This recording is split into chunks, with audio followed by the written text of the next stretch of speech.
ఇలా కాంగ్రెస్ పాలన ఏంటంటే అక్రమ కేసులు బనాయించి ప్రతిపక్షాల మీద ఒత్తిడి పెట్టి కాంగ్రెస్ పార్టీలో చేర్చుకునే ప్రయత్నం చేస్తా ఉన్నారు.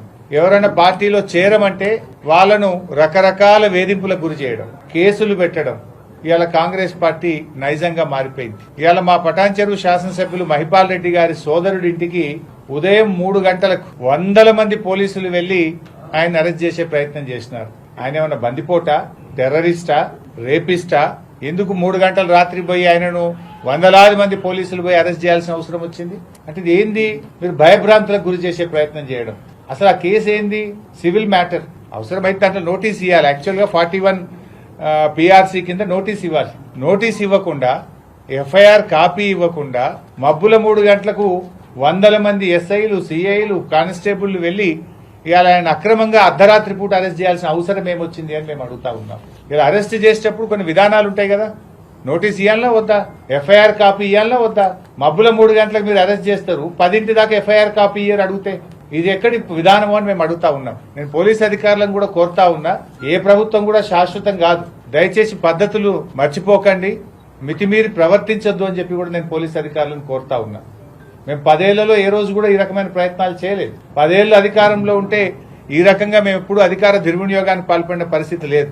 ఇవాళ నాన్ అప్లికేబుల్ సెక్షన్స్, అసలు ఆ సెక్షన్ దీనికి అప్లికేబులే కాదు, కానీ అక్రమమైనటువంటి సెక్షన్స్ పెట్టి ఏదో రకంగా అరెస్ట్ చేసే ప్రయత్నం చేస్తా ఉన్నారు. బెయిలబుల్ సెక్షన్స్, యాక్చువల్ గా మీరు ఏ ఆరోపణ అయితే ఈ రోజు చేస్తా ఉన్నారో అవన్నీ కూడా బెయిలబుల్ అఫెన్సెస్. సుప్రీంకోర్టు జడ్జిమెంట్ ఇచ్చింది స్టేషన్ బెయిలే ఇవ్వాలి అని. కానీ స్టేషన్ బెయిల్ ఇచ్చే అవకాశం ఉన్నా కూడా, బెయిలబుల్ అఫెన్సెస్ ఉన్నా కూడా, సివిల్ మ్యాటర్ అయినా కూడా ఏదో ఒక రకంగా అరెస్ట్ చేయాలి, జైలుకు పంపాలి, మా క్యారెక్టర్ ను డ్యామేజ్ చేయాలి, మమ్మల్ని మానసికంగా ఇబ్బంది పెట్టాలి, ఆ రకంగా వీళ్ళని లొంగ తీసుకొని కాంగ్రెస్ పార్టీలో చేర్చుకోవాలి అనేటువంటి కుట్రకు ఈరోజు కాంగ్రెస్ పార్టీ పాల్పడతా ఉంది. ఇవాళ మేము చేరము కాంగ్రెస్ పార్టీలో, మేము ప్రజాక్షేత్రంలో ప్రజల ద్వారా బీఆర్ఎస్ పార్టీ తరఫున గెలిచినాము అంటే ఇవో ఈ రకమైనటువంటి వేధింపులు, ఈ రకంగా కేసులు పెట్టి ఇంకా నిన్ను సతాయిస్తాం, ఇంకా చాలా కేసులు పెడతాం, బిడ్డ నువ్వు వస్తావా రావా అన్నటువంటి రీతిలో ఇవాళ కాంగ్రెస్ పార్టీ వ్యవహారం ఉంది. ఇది మంచి పద్ధతి కాదు. ఇటువంటి విధానాన్ని మానుకోవాలి. మీరు ప్రజలకు సేవ చేయడానికి అవకాశం ఇచ్చారు, కానీ ఇవాళ మీరు ప్రతిపక్షాలను లేకుండా చేస్తాం, ప్రజాస్వామ్యాన్ని కూనీ చేస్తాం, ప్రతిపక్షాలను వేధింపులకు గురి చేస్తాం, మీరు మేము చెప్పినట్టు మా పార్టీలోకి రావాల్సిందే అనేటువంటి విధానాన్ని మానుకోవాలి. ఇప్పుడు మొన్న మైన్స్ ఇన్స్పెక్షన్ చేసినప్పుడు ఆర్డీఓ గారి వీడియో ఉంది. ఆయన మైన్ మీద ప్రెస్ మీట్ లో మాట్లాడిండు. ఏం మాట్లాడిండు? మంత్రి గారి ఆదేశం మేరకు వచ్చి నేను మైన్స్ ఇన్స్పెక్ట్ చేస్తున్నా అని స్వయంగా ఆర్డీఓ గారే చెప్పిండు. అంటే మీరు టార్గెటెడ్ గా చేస్తున్నారు.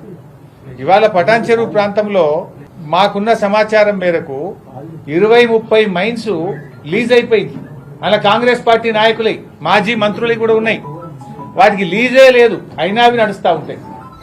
20-30 మైన్లు లీజ్ అయిపోయినా అవి నడిస్తే వాటి మీద యాక్షన్ ఉండదు, వాటి మీద చర్యలు ఉండయి. కానీ ఏ తప్పు లేకుండా నువ్వు బీఆర్ఎస్ పార్టీ కదా, నీ మీద కేసు పెడతావు. అందరికీ నమస్కారం. సంగారెడ్డి డివిజన్లో మైనింగ్ యాక్టివిటీస్ పైన